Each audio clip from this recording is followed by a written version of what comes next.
to provide support through the regular social safety net system, whether it be part of the rehabilitation grants, which we do normally. So the government will transition the relief effort into a more mainstream response stood up by the ministries, departments, and agencies. Inasmuch as members of parliament have been clamoring to want to deliver package, to want to deliver roofing material, there will come a time, and it has already come, where the members of parliament will be saying, take this away from me, I can't manage it anymore. But you know, this is, Madam Speaker, the challenge.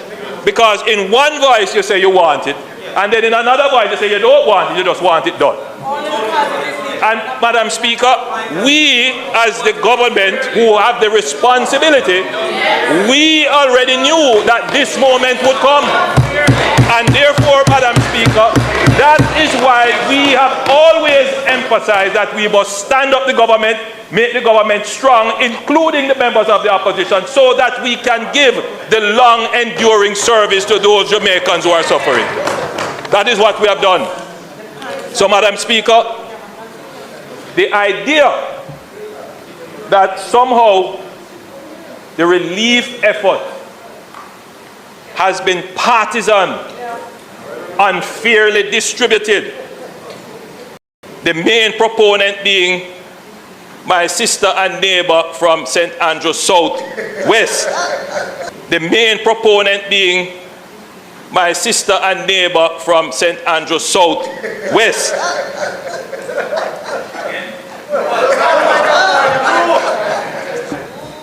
Again, the Prime Minister is misleading the House by saying, and besmirching, yes, my character, by saying that I am the main proponent.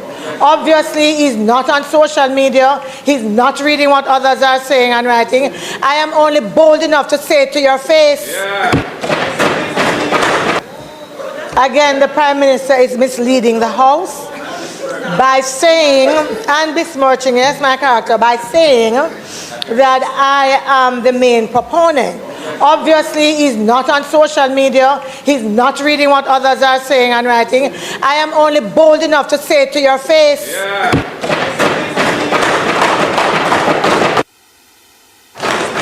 Madam Speaker, I am happy that the member who says that she is not the main proponent, who asked the same question last week and asked it this week, and is bold enough to state, I am happy that she has raised the issue, because, Madam Speaker, as I travel through the country, supporters of the Jamaica Labour Party have come to me complaining that the PNP MPs who have gotten substantial relief aid have not been distributing it to them.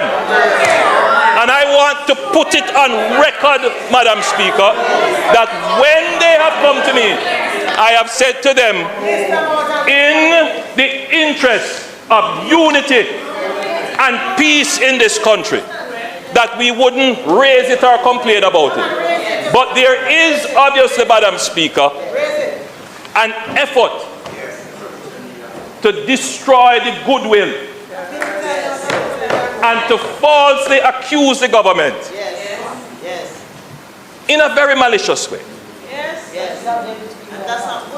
And we have, Madam Speaker, made every attempt to be fair in how we have distributed the public's resources, not our resources, the public resources.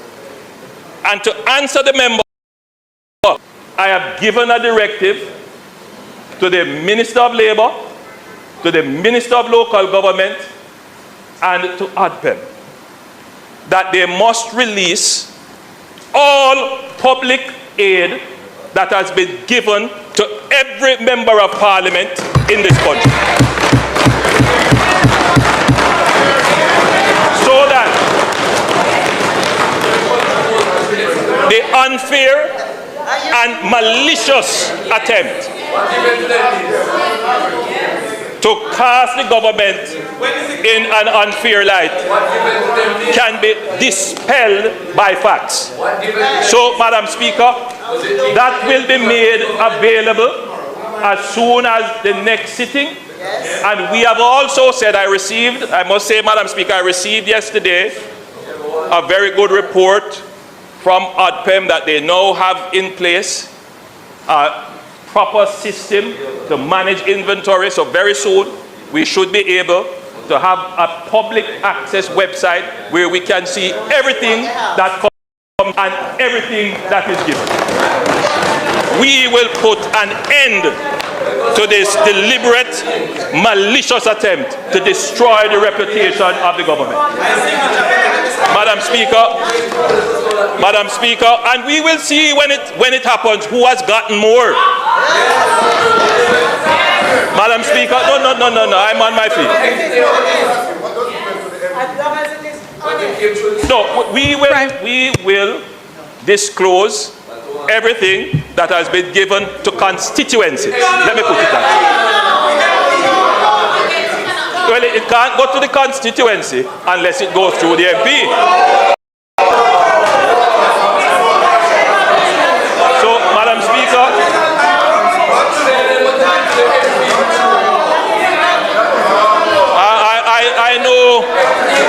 I know what has fallen over there and why everybody is all of a sudden getting hot under the collar. I know. Madam Speaker, let me continue.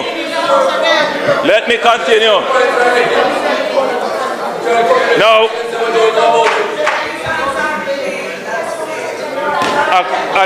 a question was asked by the member from South Manchester. And your question was that there was $12 million of grants given.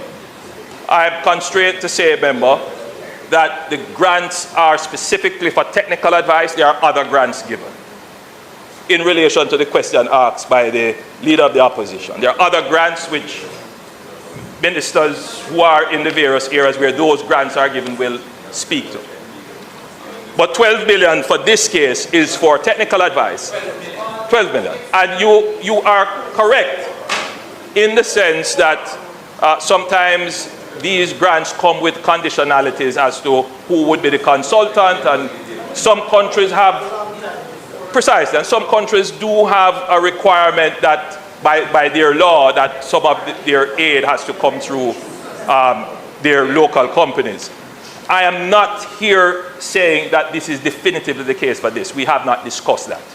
Which brings me to the question asked by the member from Southeast St. Andrew as to whether or not you wanted to have more details as to how the loans will be accessed, when they will be accessed, the conditionalities and interest rates and so forth. So today was, so just to back up so that the country understands clearly.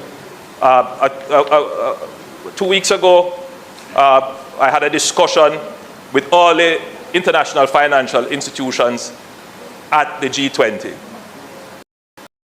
It's centered around how we can assist Jamaica's recovery. I asked for a particular kind of support. It was considered by the IFIs, and they came together and they made their release on Monday. This morning, I had a call with all the IFIs, including the head of the IMF, the head of the World Bank, the head of the IDB, the head of CAF, and the CDB, Caribbean Development Bank. And we worked out in broad outlines how the program will work. So I don't have for you as yet the details. The Minister of Finance will now go into the direct discussions to work out the details. We can say that the private sector loans, again to the point raised by the leader of the opposition, will form part of our public-private strategy. His concern is that, yes, you may say that $2 billion is available in private sector loan, but are there the matching investments ready to take it up? And investors. And my answer to that is yes. Because the government of Jamaica was already in the process, because of our public investment appraisal process, where we have to develop projects way in advance. In addition to investors who have been coming to the government to say, we want to do this and we will fund it, and we have to be saying, yes, we understand. If you want to partner with us, you have to understand that we have to keep within our fiscal limits. And therefore, there are projects that are lined up waiting for fiscal space to be executed. So, which is why I've been saying that yes, it's a disaster, but it has also created an opportunity for us to fund projects that have been on the track waiting to get fiscal space to be operated. So this is what I mean when I say we have opportunities. So this is also a signal, Madam Speaker, to the private sector that if there are projects that have a national impact that can be